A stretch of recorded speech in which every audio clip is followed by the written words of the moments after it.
ఆగనిగలం ప్రజాబలం AR news 5 కి స్వాగతం.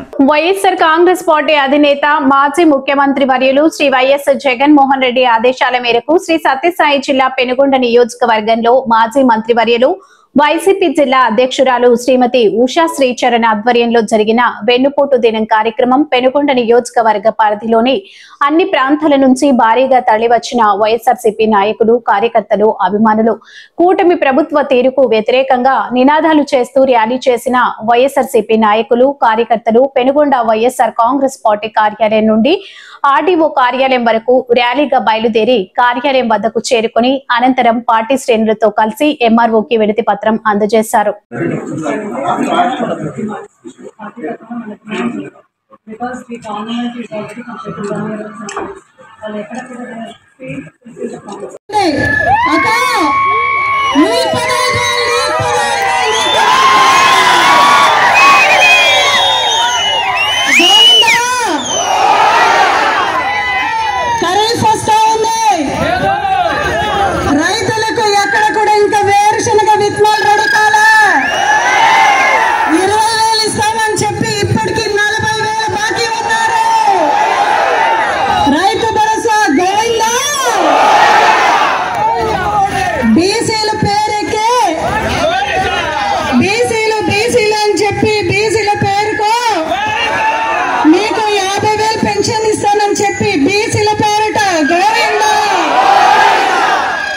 ఇంకా మరీ ముఖ్యంగా బాధాకరం ఏంటంటే ఇక్కడ ఒక బీసీ శాఖ మంత్రి ఉంది.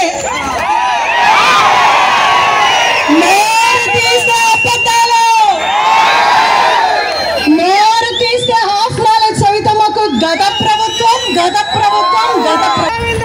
అలా నీకు ఆ ఫ్యాక్టరీ వస్తుంది, ఈ ఫ్యాక్టరీ వస్తుంది, నీకు ఆ జాబ్ ఇస్తాం, ఈ జాబ్ ఇస్తామని నిరుద్యోగులు అందరూ కూడా ఈ రోజు మధ్యాహ్నంలో ఇక్కడ నిలుచుకున్నాం.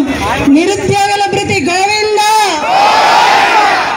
2 ఏడాదికి 72 బాకీ ఉన్నారు మనోళ్ళు, అవునా కాదా? ఇంకా ఎవరెవరైతే పెళ్లి కాలేదు వాళ్ళందరికీ కూడా 1500 అంట ఇచ్చారా? గోవిందా, అవునా కదా? అదే విధంగా సిలిండర్ 3 సిలిండర్ ఇస్తానని చెప్పినారు. అది ఎక్కడో అక్కడో తూతూ మంత్ర ఒక సిలిండరు. ఏదన్నా అడిగితే యారమ్మ బీసీ మంత్రి 3 సిలిండర్ని అడిగితే పోయి ఎవరో ఇంట్లో గ్యాస్ వెలిగించి టీ తాగుతుంది ఈ సవిత. గోవిందా, అమ్మా నీ బండవాళం చూస్తాం, అమరావతిలో ఏం పడుతున్నారో ఫ్రీ బస్సు పెట్టండి అమ్మా అని చెప్తే 2 ఫ్రీ బస్సు